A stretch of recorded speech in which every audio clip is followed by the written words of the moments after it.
Hi, and welcome back to my channel. I am Michelle, your certified relationship coach, and this is House of Relay.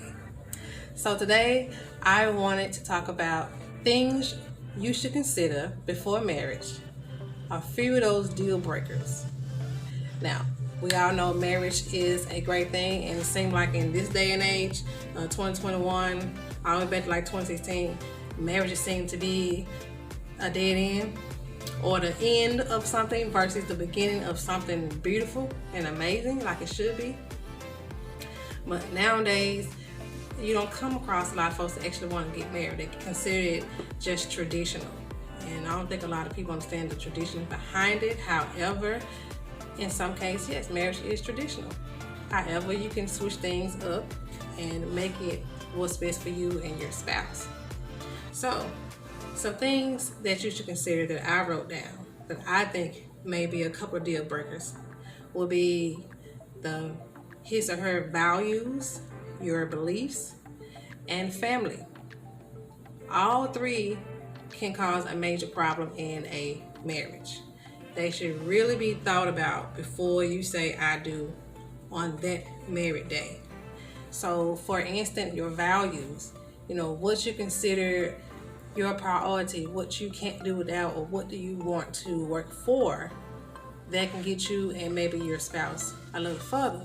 Maybe your values do not meet your spouse's values or your fiance's value.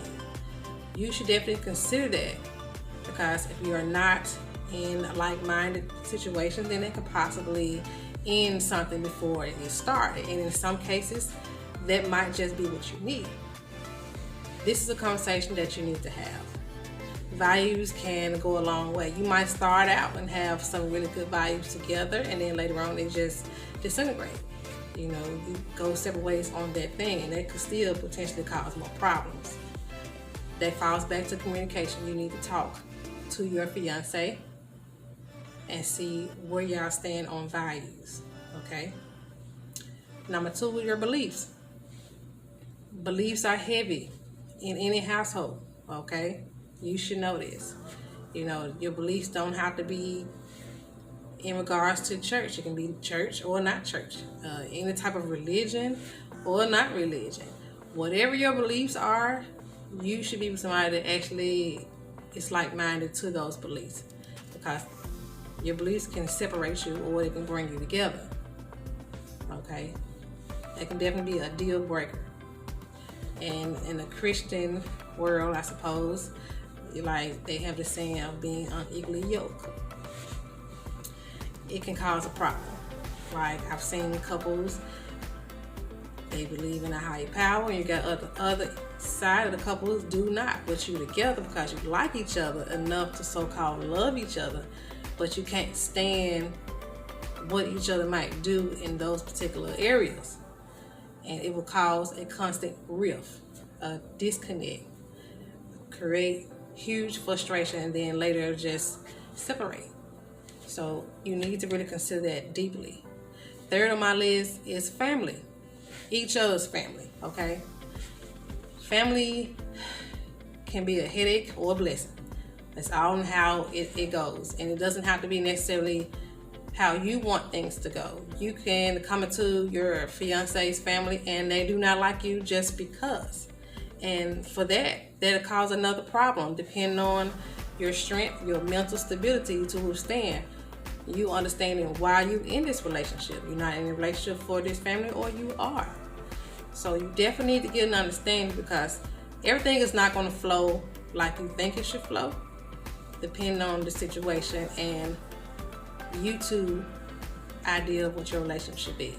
You should make your relationship your own, but before you do that, you need to make sure this is exactly what you want, because marriage is hard, okay? Marriage can be completely trying, and for those particular things, values, your beliefs, and family, it can get inside of your relationship and stop it before it begins. So I would definitely suggest that you talk completely, lay everything out on the table. Because if you're engaged now and these conversation has not come up, this is the time. You do not want to start planning a beautiful and amazing and possibly costly wedding and then maybe a month to 6 months down the line, you have to get divorced, and now you realize this is not who you wanted to be with. This is not what you wanted. You do not have like minds. You are at odds on everything you come across. And then, you know, on top of all that, you're moving in together if you are not already in the same household, as some folks call shacking up. Partial, okay? To each his own. But these things you need to consider. I'm a prime example. Once I married my husband, I love my husband for exactly him, all of him, and what we have. But there are things that can cause your relationship to crumble if you allow it. It is a big mental game. You both have to be on the same page. You want to thrive, you want to move forward, and you will not allow anything on the outside to ruin what you have, which will be your union, okay?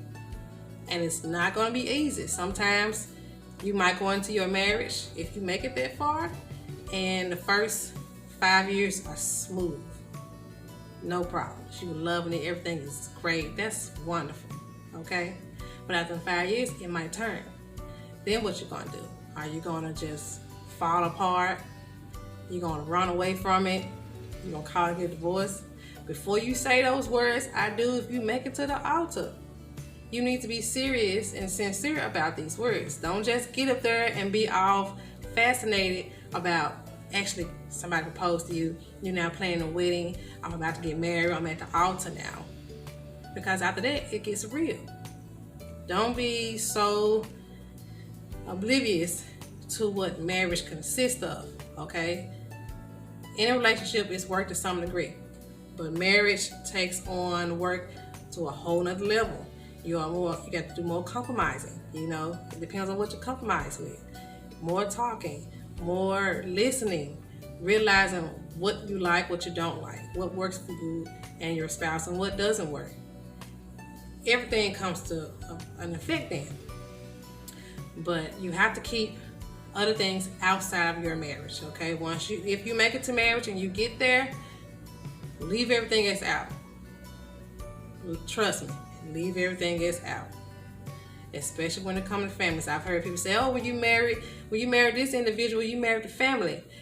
No, you don't. You can be around the family. You can eventually love the family if you don't already. Or for some, tolerate the family. But you're not marrying the family. The family is not at the altar with you and your fiance. Don't believe the hype. That is not what that is. It's you two. Because once you get married, where is everybody's going to be at? They're either going to be supportive and encourage you to do better, stick it out, or they're going to be somewhere lying aside, waiting for you to fail, causing mischief in your relationship, lies, and everything else.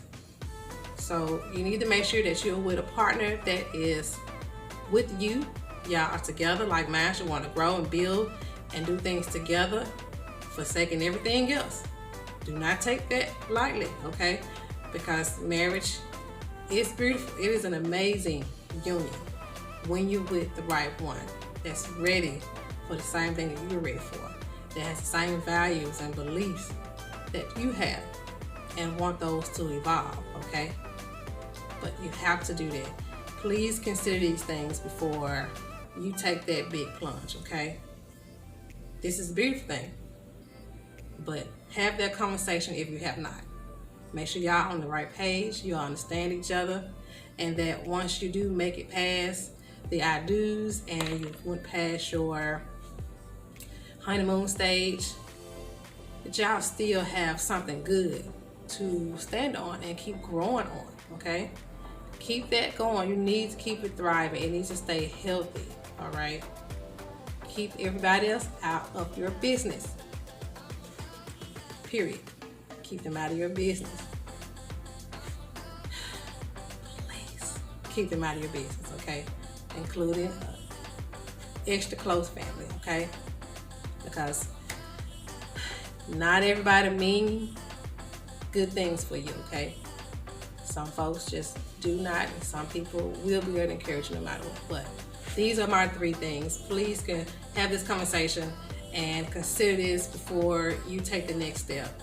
Because for most marriages, that first year or maybe the first 2 years will probably be your hardest years of your marriage. Okay, things are gonna come and arise throughout marriage, but them first 2 years may be your hardest.